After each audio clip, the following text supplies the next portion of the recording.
Afternoon. This is Nita and Miss Panda with the Timepiece Garden. Kitty Blaze is mad at me because he chased a chicken and I spanked him. So he's mad at me.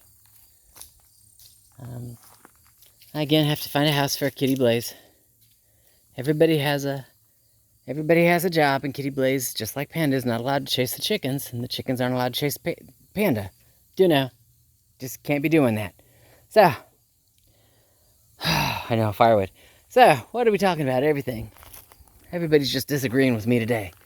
So I got the quote in for the driveway, and the guy wants $6,000, which is not exorbitant. If you look, that's $2,000 a quarter, and again, there's some really bad parts and some really bad ravines and ruts on the driveway, so it's not a bad price. I have one neighbor who's like, yeah, sure, I'll pitch in. I have another neighbor who's like, no, I won't. And I have a third who's not called me back yet, so, more to follow on that one. Might just be me and the one guy, and our parts of the road might get done, and everybody else might not, and I'll just have to deal with driving, put it in four-wheel drive, and keep on going.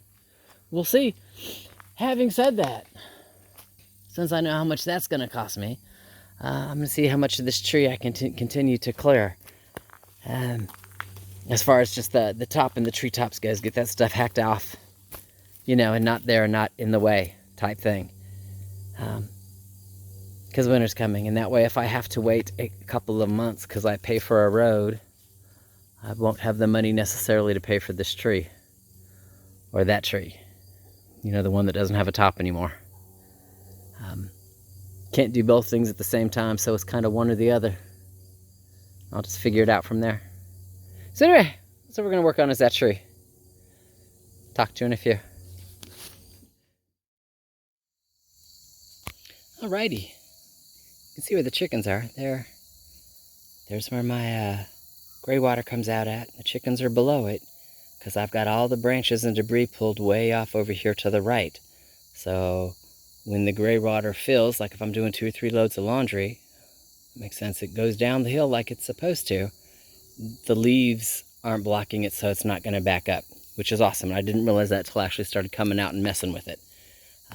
Having said that, I got all the top pieces are off, just piled up over there to the right of gray water. It's not going to be an issue. You can see all the fatter pieces here look really white, kind of there and then on up. Does that make sense? That's all the stuff I was able to take off. It's a good burn size, and that's still attached. So, yeah, it's, I don't know, 15 plus feet, might be 20 feet tall. I know I'm 6 foot, and I'm about to there. Does that make sense, height-wise? And so, I don't know, maybe that branch should be another 6 feet-ish, which puts me at 12, and to the tree is 15-ish. Anyway, it's still attached up there.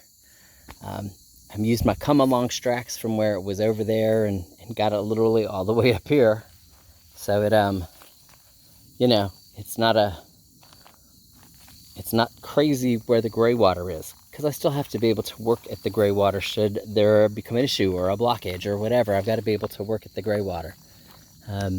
So it's still attached up there, but now it's not going to break and roll that way. If it breaks, it'll roll down the hill this way. I don't have to mow here. And being that it's swung this way, does that make sense? That end is not going to go near the gray water, so I can do my job when I need to do the job, which is awesome. Still cleaning up pieces of wood in the pile. And then what I did after that, after I cut and groomed and pulled stickers off me, I trimmed up my pathway to where my persimmons tree is. No, I won't lie, most of the time it'll go all spring and summer long and I don't pay it any attention. I wait till we have a nice couple of cool fall days and come out here and look at the persimmons. See, and you can see I've got fruit there. There's another one there. There's another one there. Kind of see them in the branch. There's 3 or 4 up here. There's one there. There's one there. There's like 2 more back over there. I've got persimmons. There's 3. See, and there's 3 sitting up there. So I've got persimmons. Now, again, because this is back in my scrub, me and the deer fight. Who's gonna get them first? usually the deer, because I'm not out here first thing in the morning. Having said that, though, I want to pick a couple. I want to do an early persimmons read. Come here. There you go. You know, just one or two. I'm going to pick one of these higher ones. There you go. Said two will be plenty. And we'll go inside and see if I got a spoon or fork or a knife. Oh, don't throw it on the ground, Nate. Now, having said that, these are way too green. You can't eat these right now. They have to be so ripe that they're falling off the tree. It's the best place to pick them up is on the ground. That's why the deer beat me to them most of the time. Before you can eat them. And then you make like a jam or a jelly. It's the easiest way, because they're not Asians. These are native. So, but I'm going to do a seed read. So, the chickens and I, we're having a blast. Where all the leaves used to be, and all the critters and bugs are, they're just scratching it up, going, yeah, Vitos. We talk to you later.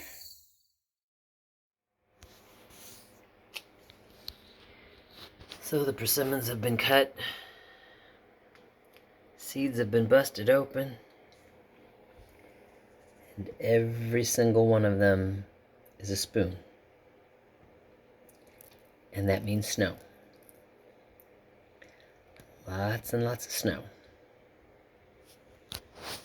Say if it's a knife, it's icy because it cuts like a knife. And if it's a fork, clear fork, see how the, there you go, we'll use this one. You see it's got a little separation there? If it's a lot of separation, like a peace sign, does that make sense? Just completely separated, that's considered a fork. This one, because he's just a little separated, and like this one here, there you go. See, there's a little separation, that's still considered a spoon. These are all spoons. So, early read, lots of snow. Make sure you get some extra firewood, and make sure you get your propane and your heat's ready, and, you know, clean your furnace. Might be a little cold. And then the bad news, yeah, like that's not bad news. Some guy did on my dried saddle mushroom. Started eating it. So I went ahead, and it actually broke this piece off. It broke several others, so I went ahead and picked him. He's not large enough for me to dry, or to dry a lot.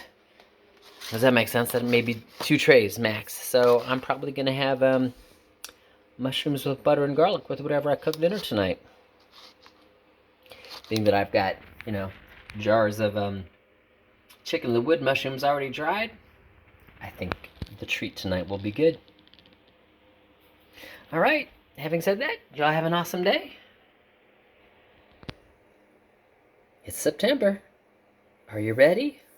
If not, you should start.